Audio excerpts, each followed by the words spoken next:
Bienvenue, c'est extrêmement émouvant et important pour moi, cette première soirée de retour au théâtre. Je suis extrêmement heureux que le premier geste artistique, que la première parole entendue, ce soit celle de Peter Brook, parce que pour moi, c'est la plus grande qui soit d'un homme de théâtre d'aujourd'hui. C'est celle qui m'a construit, c'est celle grâce à qui je fais du théâtre, c'est celle qui me rappelle de temps en temps à mes démons que l'imaginaire est plus fort que tout. Et je suis infiniment touché que Marie-Hélène Estienne et Peter Brook soient là depuis 10 jours dans les murs de ce théâtre. Donc merci d'abord infiniment. Alors, les applaudissements, c'est pour l'avenir.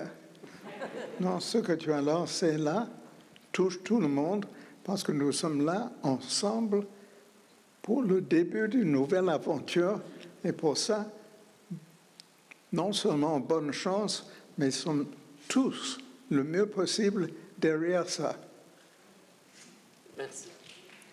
Alors, peut-être le plus simplement possible, j'aimerais savoir la première fois que vous avez travaillé Shakespeare, juste à quel âge c'était? Oh, c'est une terrible comme histoire, parce que quand j'avais 7-8 ans, j'avais dans la petite chambre chez nous à Londres que je partageais avec mon frère. Mon père avait déjà construit pour moi un tout petit théâtre, une espèce d'ouverture, une petite scène pour des marionnettes et un petit rideau qui se levait et descendait. Et j'étais tellement content et je commençais à monter des petites pièces pour moi, pour mon frère, pour quelques amis. On mettait des pièces et on inventait à cette échelle-là. C'était l'époque où il y avait des théâtres, où il y avait des personnages coupés en carton qu'on poussait.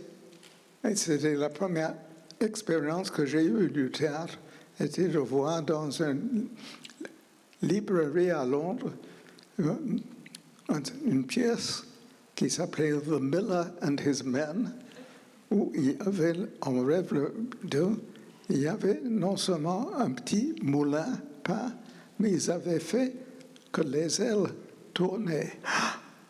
Pour ça. Et puis arrive quelqu'un, un petit personnage. Alors tout ça m'avait tellement touché que seul et pour quelques amis, je faisais ça tout le temps sur mon petit théâtre. Et un jour, je suis tombé dans la librairie de mon père, un auteur qui s'appelait Shakespeare et une pièce qui s'appelait Hamlet. Ah, je l'ai lu, je trouvais ça formidable et je commençais à couper des petits personnages pour faire la pièce. Mais ça, ce n'est pas l'essentiel, hélas.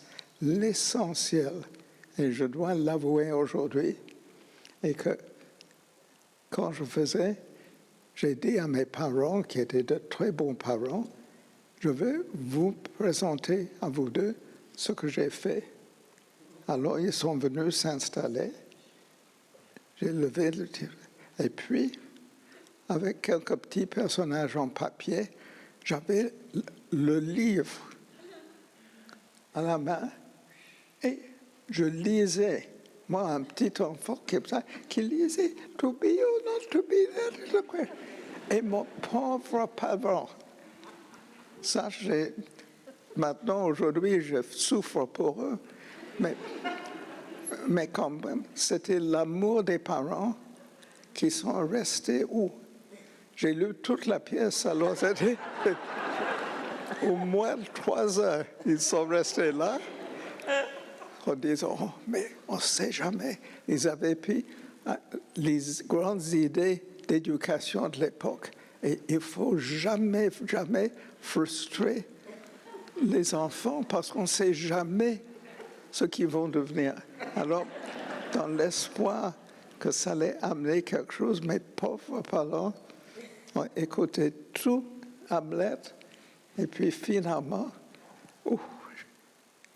j'ai fermé le livre et j'ai dit c'est fini. On va essayer d'être un peu plus court ce soir.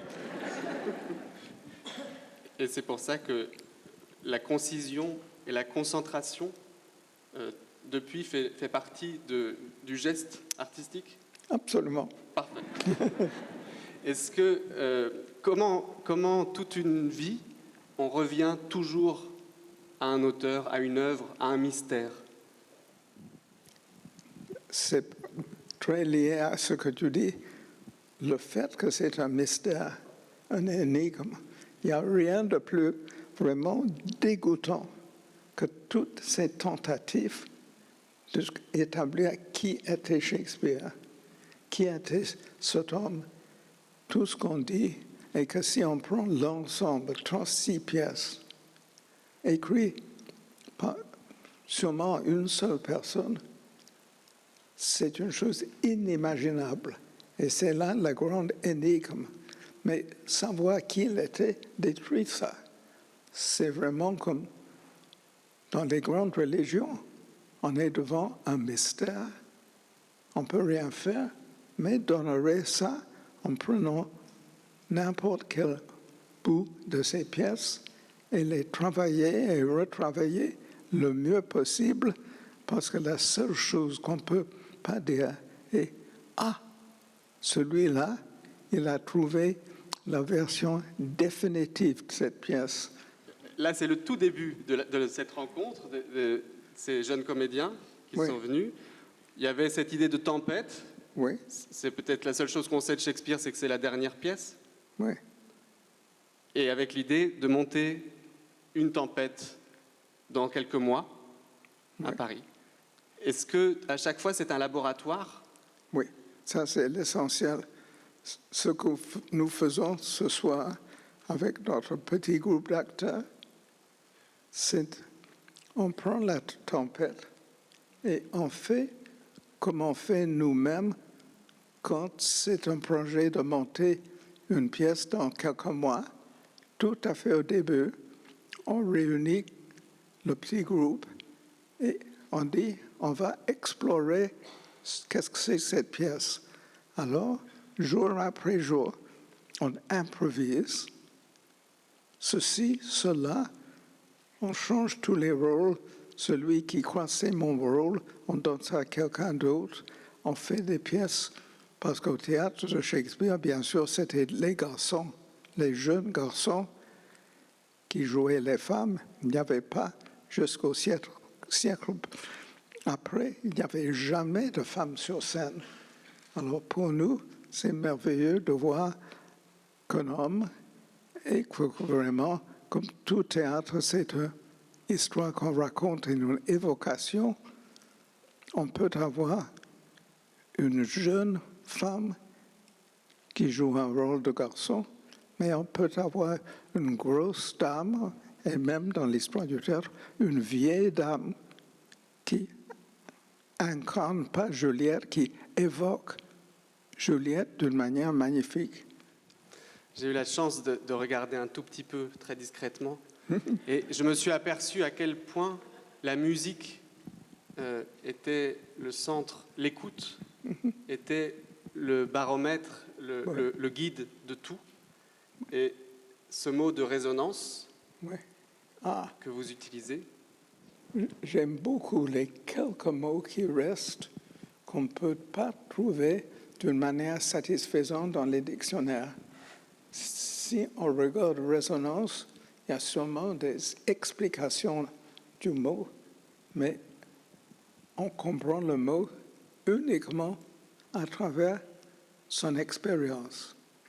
On était là au moment même, et c'est la même chose avec le mot qui, pour nous tous, est un immense guide. Et c'est très simple, être touché. Personne ne peut expliquer ce que veut dire être touché, mais il n'y a personne entre nous qui n'a pas eu tant de fois dans sa vie l'expérience d'être touché.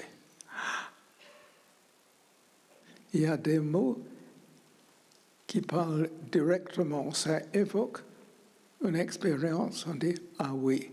Alors nous avons juste pris quelques mots de quelques pièces, juste pour sentir que dans ces mots, il y a des portes qui s'ouvrent sur l'inconnu.